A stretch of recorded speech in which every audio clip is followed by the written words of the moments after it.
I think that it's something I would like to see more than anything you could possibly imagine. I would love to have an alien walk into this door right now. I'd love to see a UFO land on top of this building, and I wouldn't even care if they took me away. It's just so absolutely fascinating to me that we always think that we are the center of the universe, and that is so untrue, with the myriad of planets and myriad of worlds out there that house life. It's just absolutely fascinating, yes, and I'd like to see that very much. I'm fascinated by UFOs. But you haven't seen anything? Yes, I have. Okay, good. Do you want to talk about that? Or? Sure. My close encounter happened in the state of Connecticut, in New Canaan, Connecticut, which is kind of in itself, when you think about New Canaan, which is a very religious, biblical kind of reference. We had just moved into another house, all of Rainbow. We'd moved from Los Angeles to Connecticut.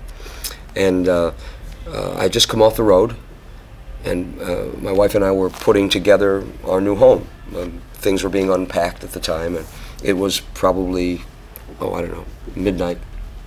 And I happened to look out the window, and I said, God, the moon looks awfully big. I said, Wendy, that wasn't out there a minute ago, that moon. And she looked and said, oh, it must have been. Packing more. Okay. So I looked a few minutes later, and it was bigger. And it was bigger and bigger and coming closer and closer and closer and closer. I thought, oh my God, this is it. The big one. I was so excited. As it got closer, we saw a car coming. Where we lived was kind of in a foresty area. So one lone car coming down a hill. And as this car was coming down, it was just about to intersect this light.